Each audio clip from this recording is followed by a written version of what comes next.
আলোচনার বিষয়বস্তু চলছিল জান্নাত এবং জাহান্নামে যাওয়ার জন্য এর আগে 14টা ইমিগ্রেশন রয়েছে, 14টা স্টপ রয়েছে, 14টা জায়গা রয়েছে। এই জায়গাগুলো অতিক্রম করে তারপরে হয়তো জান্নাতে নতুবা কি জাহান্নামে যেত। দুনিয়ার কোনো মানুষ এই 14টা জায়গা অতিক্রম না করে কেউ জান্নাতে অথবা জাহান্নামে যেতে পারবে না। হয়তো এই 14টা স্থান কারোর জন্য কি হবে সহজ হবে, কারোর জন্য কি হবে কঠিন হবে, কারোর জন্য হয়তো মাঝামাঝি হবে, অর্থাৎ যে কোনো একটা স্তরের হবে। কিন্তু এই 14টা জায়গা অতিক্রম করতে হবে। আপনি যদি নিজে নিজে মনে মনে ভাবেন যে আমি জান্নাতে যাব, তাহলে প্রথম কাজ আপনাকে মৃত্যুবরণ করতে হবে। প্রথম কাজ কি? মৃত্যুবরণ করতে হবে। চাই আপনি জান্নাতে যান জাহান্নামে যান, যেখানেই যান না কেন আগে আপনার কি হওয়া লাগবে বলুন তো? মরণ হওয়া লাগবে। এটা হচ্ছে প্রথম জায়গা। প্রথম দুনিয়া থেকে পরকালে যাওয়ার যে ঘাটিগুলো, প্রথম ঘাটি হচ্ছে কি মরণ। এটা নিয়ে গত সপ্তাহে আলোচনা হয়েছে। এই মরণের ক্যাটাগরি যারা নেক আমল করবে, আল্লাহ পাক রব্বুল আলামিন এদের রূহগুলোকে অত্যন্তভাবে সুন্দরভাবে ফেরেশতাকে আল্লাহ তাআলা নির্দেশ দিবেন কব্জ করার জন্য। এমনভাবে রূহগুলোকে সে কব্জ করবে, রূহগুলোকে নিয়ে যাবে যেমনিভাবে একটা শিশু মায়ের সন্তান, যে শিশুটা তার মায়ের কোলে শুয়ে শুয়ে দুধ পান করছে, এমন তো অবস্থা সে ঘুমিয়ে গেছে, সে জানেও না কখন সে ঘুমাচ্ছে। ঠিক তেমনি ভাবে ওই ব্যক্তির জান কবজ কোন সময় হয়ে যাবে ওই ব্যক্তি কি পারবে না বলেন তো? বুঝতেও পারবে। আর যদি ব্যক্তি বদকার হয়, ব্যক্তি যদি গুনাহগার হয়, তাহলে তার শাস্তিটা ওই যখন মৃত্যু হবে তখন থেকেই শুরু হয়ে যাবে। এই জন্য আমরা আল্লাহ তাআলার কাছে সব সময় দোয়া করব, আল্লাহ তাআলা যেন আমাদের মৃত্যুটাকে কি করে দেয়? সহজ করে দেয়। কি করে দেয় বলেন তো? সহজ করে দেয়। সহজ তো এভাবে করবে না, জিন্দিগিটা যদি আমলের সাথে করাইতে পারি তাহলে আল্লাহ তাআলা কি করে দিবেন বলেন তো? সহজ করে দিবেন। দ্বিতীয় ধাপ, দ্বিতীয় ইমিগ্রেশন, দ্বিতীয় স্টপেজ, সেটা হচ্ছে কবর। সেটা কি? এখন অনেকের প্রশ্ন হতে পারে, আমরা কবর ব্যবহার করি, কথা শব্দ ব্যবহার করি বিদায় আমি শব্দটা বললাম, তাহলে আমাদেরকে কি বলতে হবে এই জিনিসটাও আজকে আমরা জানি। কি কথা ঠিক না? আমরা অনেকে জানি না পরবর্তী জগৎটাকে কি বলে। আমরা এতটুকু জানি যে কবর। অনেক মানুষ এমন আছে যার কোনো কবর নাই, নদীর ভিতরে পড়েছে, তার কোনো কবর আছে? চিহ্ন নেই। অনেক মানুষ এমন আছে যে গুম হয়ে গেছে, তার কোনো অস্তিত্বই নেই। কোন জায়গায় সে মারা গেছে, কোন জায়গায় কি আছে না আছে তার কোনো কি নাই বলুন তো? অস্তিত্ব নেই, জানাই নেই। অনেক মানুষ এমন আছে সে জঙ্গলে গিয়েছিল, বাঘ তাকে খেয়ে ফেলেছে। অনেক মানুষ এমন আছে ওই ব্যক্তিকে কবর পর্যন্ত যাইতে দেয় নাই, দুনিয়াতে আগুন দিয়ে পুড়িয়ে শেষ করে দিয়েছে। কি আগুন দিয়ে পুরায় দেখেন নাই? হিন্দু ধর্মের লোকদের ভাইদেরকে কি করে আগুন দিয়ে কি করে পুরায়। আল্লাহ আমাদেরকে মুসলিম বানিয়েছে, এই জন্য খুশি নেই বাজার বলেন তো? সব চাইতে পাকিস্তানের মৌলানা তারিক জামিল সাহেব একটা আলোচনা করেছিলেন যে আমরা মুসলমানরাই একমাত্র, আর এটাই কোরআন হাদিসের ব্যাখ্যা, একমাত্র সুন্দরভাবে একটা মানুষকে কিভাবে সম্মান দিতে হয় ওইভাবে সম্মানের সাথেই তাকে আমরা কোথায় রাখি? কবরে রাখি। কিন্তু যেই মানুষটাকে আপনার চোখের সামনেই আগুন দিয়ে কি করছে? জ্বালিয়ে দিচ্ছে, পুড়িয়ে দিচ্ছে, তাদের কি অবস্থা? তারা নিজেরা ওটা স্বীকার করে, জ্বালিয়ে দিচ্ছি তো দিচ্ছি। যাই হোক, আল্লাহ তাআলা আমাদেরকে মুসলিম বানিয়েছেন, এই জন্য আল্লাহর কাছে শুকরিয়া আদায় করি, বলি আলহামদুলিল্লাহ। তাহলে যেটা বলতেছিলাম যে কত মানুষকে দুনিয়ার ভিতরে আগুন দিয়ে কি করে জ্বালিয়ে দেওয়া হয়। এরপরে কত মানুষ পানির ভিতরে ডুবে মারা যায়, লঞ্চ ডুবে মারা যায়, বহুত মানুষ পাওয়াই যায় না, জাহাজ ডুবে মারা যায়। কবে জানি দেখলাম, ও গত 2-3 সপ্তাহ আগে আমাদের শরীয়তপুর তো পদ্মা সেতুর পাশে, এই যে পদ্মা নদীর পাশেই সব শরীয়তপুর, তো ওখানে একটা নদী আছে মাঝখানে নড়িয়া যাওয়ার পথে, ছোট্ট নদীটা, কিন্তু ওই জায়গায় বালির যে ট্রলার আছে না, ওগুলো ডুইবা 1 না 2 মানুষ মারাও গেছে, অথচ ওই লাশগুলো পায় না। নদী একেবারে ছোট, তারপরও পায় না, কারণ তার সাথে বড় নদীর কি আছে, সংযোগ রয়েছে, কাছাকাছি একেবারে। তো আল্লাহ পাক রব্বুল আলামিন এই যে বিভিন্ন হালতগুলা রেখেছেন, কিন্তু আমরা এক বাক্যে বলি কবর। তাহলে যাদের কবর নাই তাদের কি হিসাব হবে না? বলেন, যাদের কবর নাই তাদের কি হিসাব হবে না? আর আমরা যদি বাক্যটা এভাবে বলি কবর জগৎ, তাহলে শব্দটা কি হয়, শুদ্ধ। আমরা কি বলবো বলেন তো? কবর জগৎ। কি বলবো? কবর জগৎ। অর্থাৎ এই পরবর্তী সময়ে যা কিছু আছে এটাকে কি বলা হয়, এক বাক্যে কি বলা হয়, কবর জগৎ। আমরা কবর বলবো না যে কবরই হিসাব নিকাশ হয়। কবর জগতে কি হয় বলেন তো? কবর জগতে কি হয়, হিসাব নিকাশ সব কিছু কবর জগৎ থেকে শুরু হয়। তো এই যে 2 নম্বর, আমাকে 2 নম্বর স্টপেজ অতিক্রম করতে হবে, সেটা হচ্ছে কি বলেন তো? কবর জগৎ। এই কবর জগতের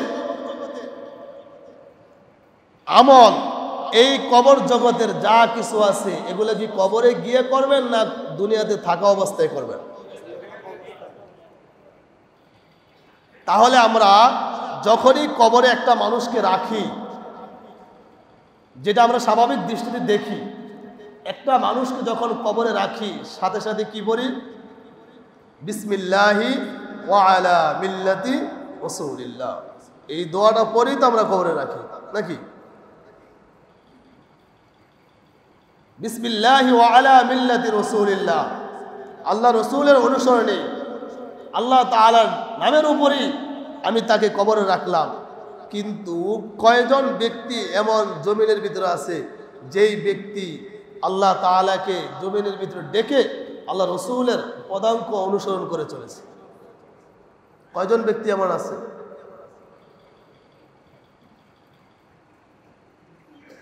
তাহলে আমি দোয়া পড়তেছি একটা, কিন্তু আমি কাজে করেছি কি আরেকটা। এই জন্য আমাদেরকে জমিনের ভিতরেই থাকা অবস্থায় আল্লাহ রসুলের সুন্নতগুলো আমাদেরকে একেবারে টুকায়া টুকায়া কোন জায়গায় আছে সেগুলো খুঁজা বের করে ওই সুন্নতের উপরে আমাদেরকে কি করতে হবে বলেন তো? আমল করতে হবে। পারবো না ইনশাল্লাহ সবাই? আর আল্লাহ তাআলার বিধান তো আছেই।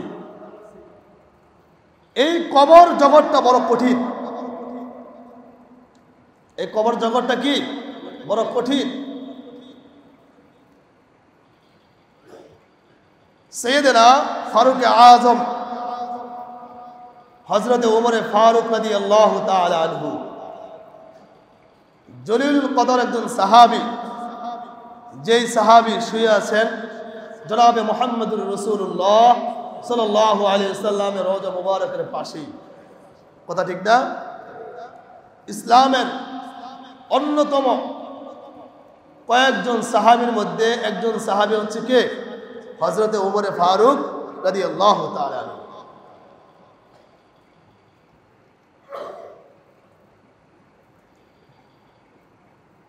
আল্লামা কুতুবউদ্দিন হানাফি রহমতুল্লাহি আলাইহি,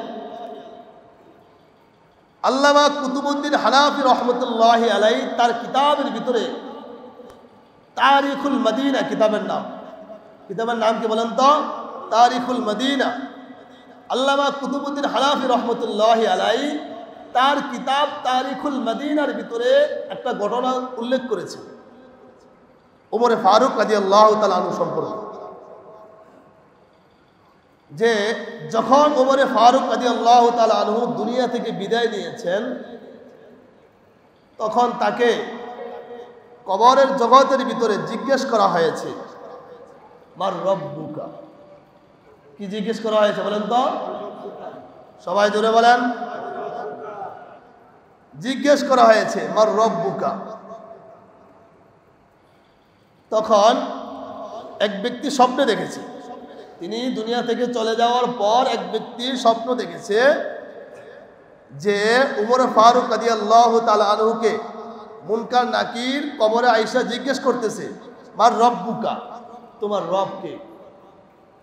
অথচ উমর ফারুক রাদিয়াল্লাহু তাআলা আনহুর কবর মোবারক রাসূল পাক সাল্লাল্লাহু আলাইহি সাল্লামের রওজা মোবারকের সাথে। তখন উত্তর দিয়েছেন যে উমর ফারুক রাদিয়াল্লাহু তাআলা আনহু এটার উত্তর না দিয়ে উল্টা প্রশ্ন করেছে, মার রব্বুকা, তোমাদের রব কি? জিজ্ঞেস করেছেন ফেরেশতাদেরকে উল্টা জিজ্ঞেস করেছেন যে তোমাদের রব কে? তখন ফেরেশতারা অবাক হয়ে গেছে যে আমাদেরকে আল্লাহ তাআলা কি তাকে জিজ্ঞেস করার জন্য আমাদেরকে পাঠিয়েছে, না সে আমাদেরকে জিজ্ঞেস করবে এই জন্য পাঠিয়েছে। দ্বিতীয় প্রশ্ন করেছে,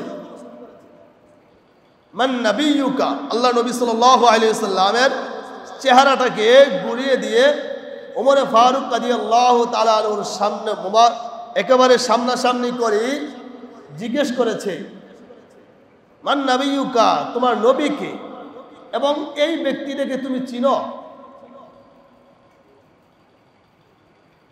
তখন ওমর ফারুক রাদিয়াল্লাহু তাআলা আনহু জবাব দেওয়া লাগে নাই।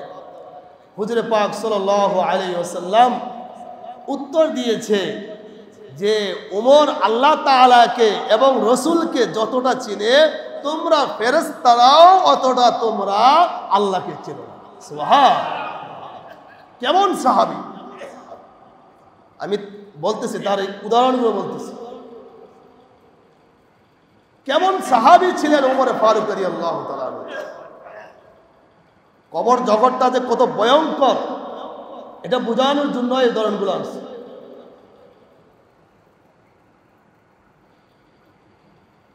আল্লামা জালালউদ্দিন সৈয়দ রহমতুল্লাহ আলাইহি তিনি তার কিতাবে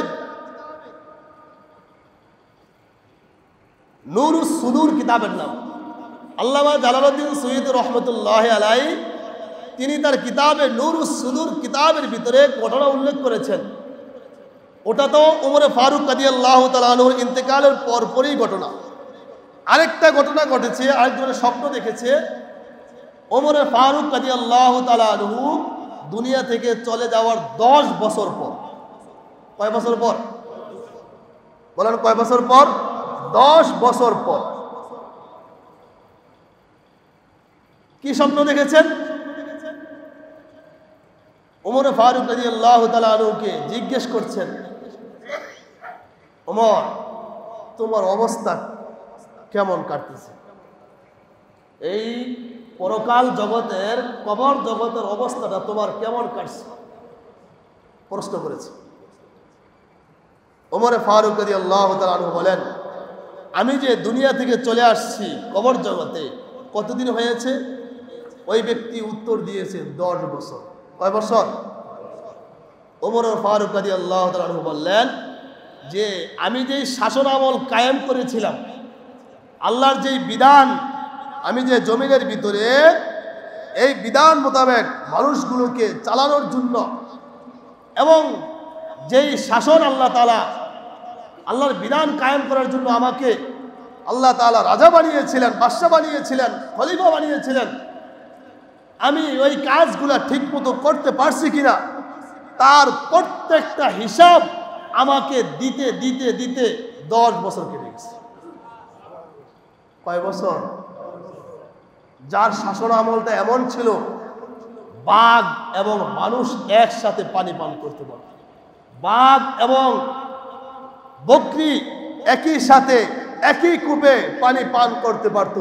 কেউ কারো উপরে কি করতো না বলেন তো? জুলুম করতো না। কেউ কারো উপরে কোনো অত্যাচার করতো না। কেউ কারো সেই মদিনায় বসে রাজত্ব পরিচালনা করেছেন।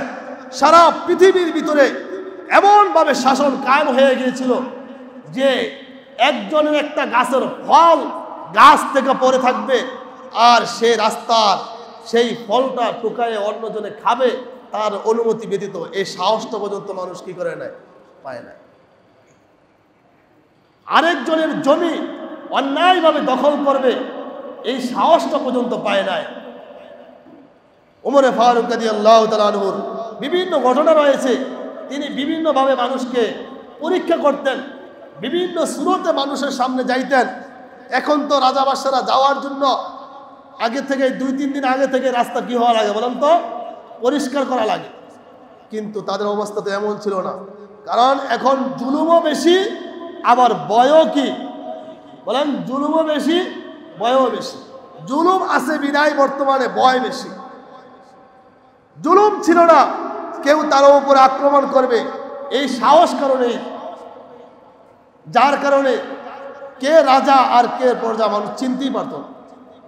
একজন বুড়ি অভিযোগ করেছে যে ওমর ফারুক রাদিয়াল্লাহু তাআলা আনহু কি সরাসরি অভিযোগ করতেছে, আমি যদি এই শাসককে পাইতাম তাহলে তাকে আমি বিভিন্ন কথাবার্তা বলেছে।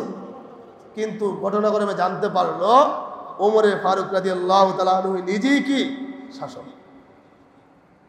কিন্তু দেখেন, এমন নীতিবাচক এবং আদর্শবান রাজত্ব কায়েম করার পরেও তার যদি 10 বছর লেগে যায়, কবর জগতের এই প্রাথমিক হিসাব দিতে, তাহলে আপনার আমার অবস্থা কেমন হবে, এটা হচ্ছে বোঝানোর উদ্দেশ্য। আপনার আমার অবস্থাটা কি কেমন হবে। এই জন্য আমাদের উচিত জমিনের ভিতরে যতদিন বেঁচে থাকি অনেক যাচাই বাছাই করেও কাজগুলো করা। আমরা তো মন চাহে জিন্দিগি আমাদের চলতেছে, আমাদের মনে যেটা চায় ওটাই আমরা করি।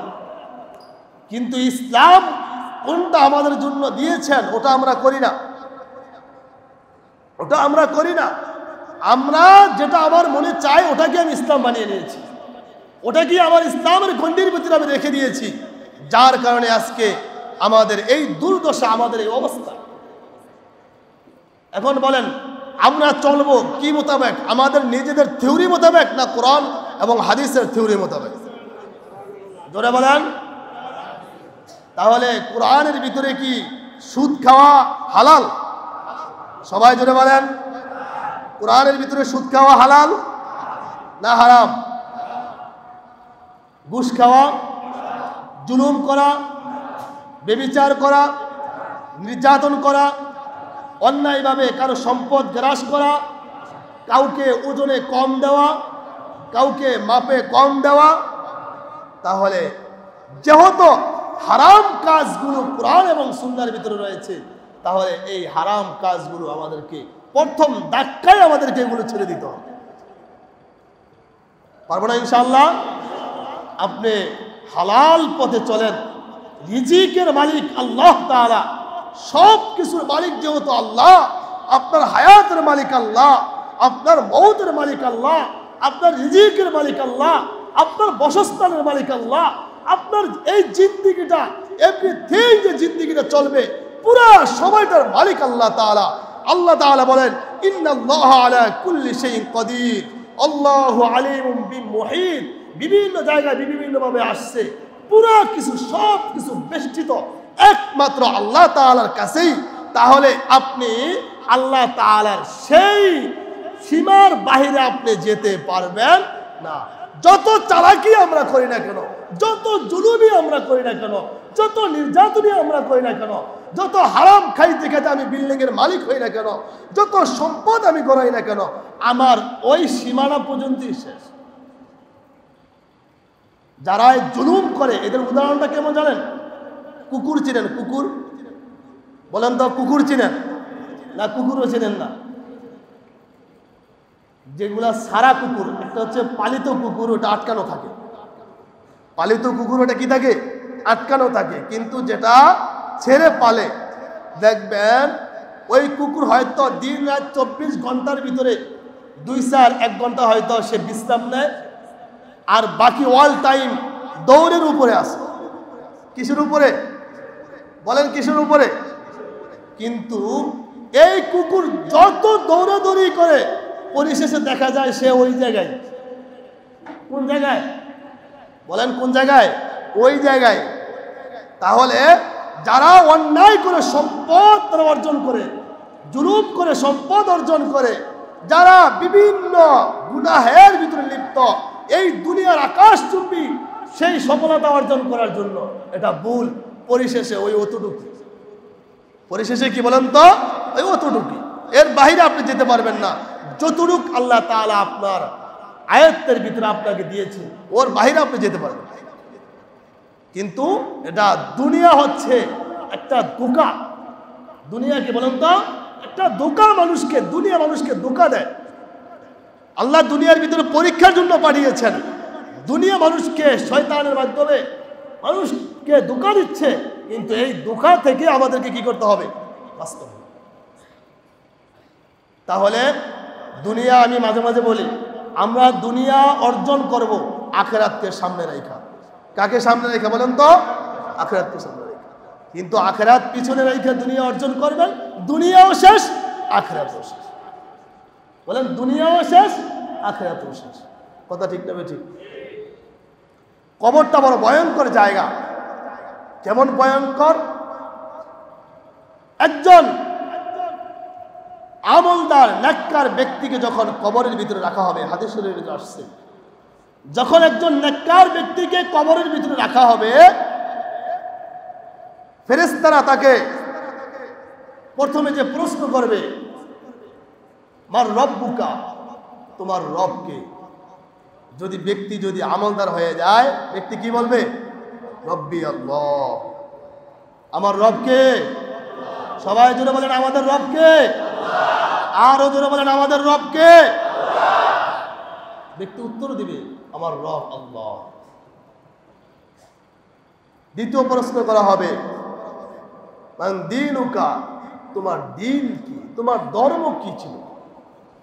ব্যক্তি যদি আমলদার হয়ে থাকে, ব্যক্তি উত্তর দিবে দীন আল ইসলাম, আমার ধর্ম কি ছিল বলেন তো? 3 নম্বর প্রশ্ন করবে, আল্লাহ নবীর চেহারা মোবারককে সামনে রেখে প্রশ্ন করা হবে, মান নবিয়ুকা, এই ব্যক্তিটাকে, তোমার নবীকে, এবং এই ব্যক্তিটাকে তুমি চিনো যাকে তোমার কাছে পাঠানো হয়েছিল? যদি আমাকে উত্তর দিয়ে দিবে, ইনি হচ্ছে কি হাজা রাসূলুল্লাহ সাল্লাল্লাহু আলাইহি ওয়াসাল্লাম, উত্তর দিয়ে দিবে। ফেরেশতা একটা ঘোষণা শুনতে পাবে, আল্লাহ পাক রব্বুল আলামিন ওই ফেরেশতাদেরকে জানিয়ে দিবেন যে আমার এই বান্দা সফল কাম, আমার এই বান্দা পরীক্ষায় পাশ করেছে, আমার বান্দার জন্য কবরটাকে তুমি প্রশস্ত করে দাও। সুবহান। 1 নাম্বার। 2 নাম্বার, তাকে কবরের ভিতরে কি দিবেন? আমার এই বান্দাকে জান্নাত থেকে একটা বিছানা আইনা এই কবরের ভিতরে তাকে শোয়ায়া দাও। কবরের ভিতরে কোনো বিছানা আছে? কোনো বিছানা আছে? যে কাপড়, যে পাতলা কাপড় দেয়া মাটি দেন, ও তো 2 দিন পরেই কি, যদি আল্লাহর পক্ষ থেকে যদি এই বিছানাটা হয়, কতই না সৌভাগ্য ওই ব্যক্তি যার বিছানাটা জান্নাত থেকে আসে। তাহলে নেককার ব্যক্তির কবরের ভিতরে আল্লাহ তাআলা ফেরেশতাকে ঘোষণা দিবেন, ফেরেশতা যাও তুমি জান্নাত থেকে একটা বিছানা এনে আমার এই নেককার, আমার এই বান্দার এই কবরের ভিতরে তুমি বিছায়া দাও। সুবহান। 3 নাম্বার, কবরের ভিতরেই তাকে কি দিবে? যে আমার এই বান্দার জন্য জান্নাত থেকে একটা জান্নাতি পোশাক আইনা আমার এই বান্দার গায়ের ভিতরে তুমি পরাইয়া দাও। সুবহান। 4 নাম্বার, জান্নাতের এই কবর জগতের ভিতরেই আল্লাহ পাক রব্বুল আলামিন ফেরেশতাকে বলবে, যাও তুমি জান্নাত থেকে এই কবর পর্যন্ত একটা দরজা করে দাও, যেন আমার এই বান্দা এই কবরের ভিতরে পোশাকও হলো, বিছানাও হলো, এবং কবরটাও প্রশস্ত হয়ে গেল। আমার বান্দা যেন কবরের ভিতরে আরামে শুয়ে শুয়ে জান্নাতের সেই সুখের আর এখান থেকে মুখ করতে পারে। এই সৌভাগ্য কে কে চাই? আল্লাহকে দেখা। আল্লাহ, সবাই চাই তো আলহামদুলিল্লাহ, সবাই চাই তো আলহামদুলিল্লাহ। এইটা চাইলেই হবে, কাজ করতে হবে না? কি কাজ করতে হবে না? চাই, সবাই চাই, বেতন সবাই চাই, কিন্তু কাজ করতে হবে। কি করতে হবে বলেন তো? ফলাফল নিতে হলে আগে গাছ লাগাইতে হবে। ফল খাইতে চাইলে কি করতে হবে বলেন তো? গাছ লাগাইতে হবে। গাছ ছাড়া ফল খাওয়া যাবে না। গাছ ছাড়া কি খাওয়া যাবে না বলেন তো? ফল খাওয়া যাবে না। খাওয়া যাবে, কিনে খাইতে হবে। তাহলে কি করতে হবে বলেন তো? এই জান্নাত, এই কবরের থেকেই যদি আমি আমার আরাম ভোগ করতে চাই, শান্তি ভোগ করতে চাই, শান্তি উপভোগ করতে চাই, তাহলে আমাকে জান্নাতের কাজগুলো করতে হবে। আল্লাহু আকবার। আর ব্যক্তির যদি আমলটা যদি খারাপ হয়ে যায়, দেখেন কত ভয়ঙ্কর কথা। যখন তাকে কবরের ভিতরে রাখা হবে, এর আগে একটি কথা বলি, হাদিস শরীফের ভিতরে আসছে, যখন বান্দাকে কবরে রাখা হয়, তার কবরের ভিতরে হিসাব, সওয়াল জবাব শুরু হয়ে যায়। সওয়াল জবাবটা শুরু হয়ে যায় এমন তো অবস্থায়, বান্দা যেই ব্যক্তিরা তাকে মাটি দিয়েছে, দাফন দিয়েছে, ওই ব্যক্তির পায়ের যে আওয়াজ, মানুষ হাঁটলে কিন্তু কি হয়, আওয়াজ হয়, তার পায়ের যে হাঁটার যে আওয়াজ, এই আওয়াজটা সে কানে শুনতে পায়। তাহলে বুঝেন কতটুক দূরে, কতটুক দূরে। তাহলে বুঝে গেল কবরে রাখার পরেই আমাদের সেই হিসাবগুলো, প্রশ্নগুলো শুরু হয়ে যায় আস্তে আস্তে। ব্যক্তির আমল যদি খারাপ হয়ে যায়, ওই ব্যক্তিকে প্রশ্ন করা হবে, মার রব্বুকা, তোমার রব কে? ব্যক্তি কি বলবে? হায় হায়, লাদ্রি লাদ্রি, আমি তো কিছু জানি না, আমি কিছু বলতে পারি না, আমার রবকে জিজ্ঞেস করা হবে, মান দীনুকা, তোমার দিন কি? সে ব্যক্তি একই উত্তর দিবে, হায় হায়, লাদ্রি লাদ্রি, আমি তো কিছু জানি না। আবার ব্যক্তিকে যখন প্রশ্ন করা হবে, মান নবিয়ুকা, তোমার নবীকে? একই উত্তর দিবে, হায় হায়, লাদ্রি, আমি তো কিচ্ছু জানি না। আল্লাহ তাআলার পক্ষ থেকে এমন বিকট একটা আওয়াজ তার কানের ভিতরে ঢুকবে, ফেরেশতারা সেই আওয়াজটা তার কান পর্যন্ত পৌঁছে দিবে যে এই বান্দা পাপিষ্ঠ, নাখানদান, নালায়েক, অনুপযুক্ত, তার আযাব তোমরা কবর থেকে শুরু করো। নাউযুবিল্লাহ বলেন। আওয়াজ আযাব এখান থেকে শুরু হয়ে যাবে। কি আযাব? প্রথমেই বলা হবে যে তার কবরটাকে সংকীর্ণ করে দাও। সংকীর্ণ বোঝেন? চাপায়া দাও, চাপায়া দাও। কি করে দাও? সংকীর্ণ করে দাও। হাদিসের ভিতরে আসছে, এক আঙ্গুল আছে, এই যে আঙ্গুলগুলা দেখেন, আল্লাহ রাসূল এইভাবে দেখাইছেন যে আঙ্গুলগুলা, এক আঙ্গুলের ফাঁকার ভিতরে আরেক আঙ্গুল ঢুকাইলে কোনো ফাঁকা থাকে? বলেন কোনো ফাঁকা থাকে? ফাঁকা থাকে না। যখন কোনো গুনাহগারকে কবরের ভিতরে রাখা হয়, কোনো পাপিষ্ঠ ব্যক্তিকে যখন কবরের ভিতরে রাখা হয়, কোনো জালেমকে যখন কবরের ভিতরে রাখা হয়, কোনো নির্যাতনকারী ব্যক্তিকে যখন কবরের ভিতরে রাখা হয়, কবর এমন ভাবে চাপ মারে, যেমনি ভাবে এক আঙ্গুলের গুলো আরেক আঙ্গুল ঢুকালে এক আঙ্গুলের ভিতরে সেটা ফাঁকা থাকে না, ঠিক তেমনি ভাবে তার এই কবরটা সংকীর্ণ হওয়ার কারণে তার এই বাজরের হাড্ডিগুলো সবগুলো চূর্ণ বিচূর্ণ হয়ে সবগুলো সেইখানে নিমিষের শেষ হয়ে। কত বড় ভয়ঙ্কর! তাহলে কি গুনাহ নিয়ে কবরে যাওয়া যাবে? ভাই, গুনাহ নিয়ে কবরে যাওয়া যাবে? 2 নাম্বার ঘোষণা আসবে, এই নাফরমানের গায়ে জাহান্নাম থেকে জাহান্নাম থেকে একটা পোশাক আইনা তার গায়ের ভিতরে পরায়া দাও। জাহান্নামের পোশাক কি বলেন? জাহান্নামের পোশাক কি? আগুনের পোশাক। 3 নম্বরে ঘোষণা আসবে, এই বান্দা এই নাফরমানের জন্য জাহান্নামের একটা বিছানা আইনা তার কবরের ভিতরে বিছায়া দাও। এরপরে 4 নম্বরে ঘোষণা আসবে, তার কবর থেকে জাহান্নাম পর্যন্ত একটা দরজা খুলে দাও, যেন সে কবরের ভিতরে শুয়া শুয়া এই কবর ভিতরেই যেন সে কি করতে পারে, সে জাহান্নামের সেই শাস্তি এখানে আস্বাদন করতে পারে। এরপরে আরেক হাদিসের ভিতরে আসছে, 99টা সাপ তার কবরের ভিতরে ছেড়ে দেওয়া হবে। কয়টা সাপ বলেন? কয়টা সাপ?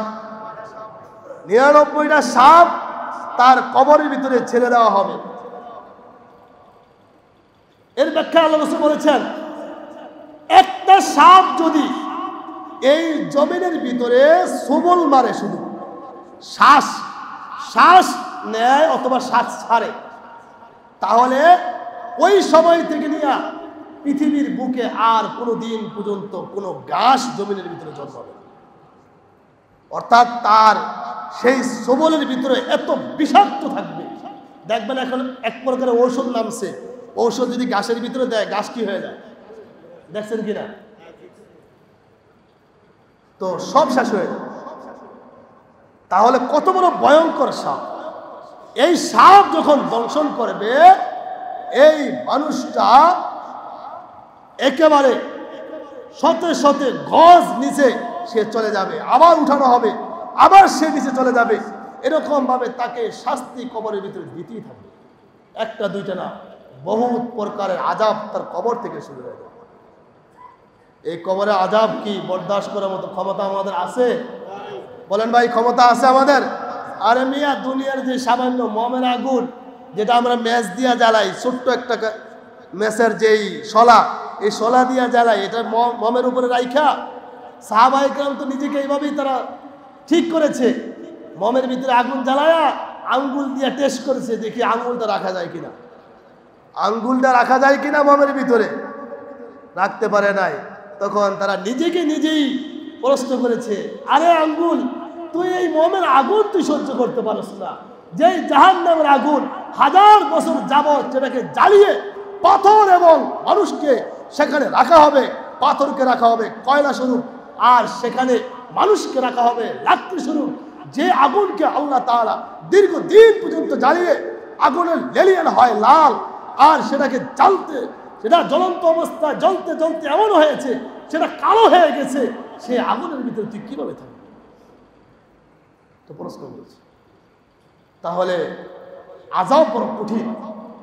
আল্লাহ তাআলা আযাব বড় কি বলেন তো? কঠিন। তাহলে দুনিয়া থেকেই আমাদেরকে কি করতে হবে বলেন তো? নেক আমল করতে হবে। দুনিয়ার ভিতর থেকে আমাদেরকে কি করতে হবে? নেক আমল করতে হবে। পারবো না ইনশাআল্লাহ? আর বেশি বেশি দোয়া পড়া। ছোট্ট একটা দোয়া, আল্লাহুম্মা ইন্নী আউযু বিকা মিন আযাবিল কবর। বলেন, আল্লাহুম্মা ইন্নী আউযু বিকা। এতটুকু আমরা সবাই মুখস্থ পারি। আল্লাহুম্মা ইন্নী আউযু বিকা, এতটুকু আমরা অনেকেই মুখস্থ পারি। মিন আযাবিল কবর, হে আল্লাহ, তুমি আমাদেরকে কবরের আযাব থেকে কি দাও? মুক্তি দাও, পরিত্রাণ দাও। আল্লাহ, তুমি আমাদেরকে কবরের আযাব থেকে মুক্তি দাও। পারবো না ইনশাআল্লাহ? ওরা হাঁটবো, চলবো, আল্লাহর কাছে দোয়াটা করবো। এই দোয়া করবো ঠিকই, কিন্তু কাজ করবো না। বলেন, কাজও করতে হবে, দোয়াও কি করতে হবে? আরে ভবিষ্যৎ তো দূরের কথা, যেই গুনাহ আমরা করেছি পিছনে, এটার হিসাব দেওয়াই তো আমাদের জন্য মুশকিল। যেটা আমরা পিছনে করেছি, সামনেটা তো দূরের কথা। যেটা আমরা পিছনে যেই গুনাহ করেছি, এটাই যদি হিসাব নেওয়া হয়, আপনি নিজে হিসাব দেন আপনি কি কি করেছেন।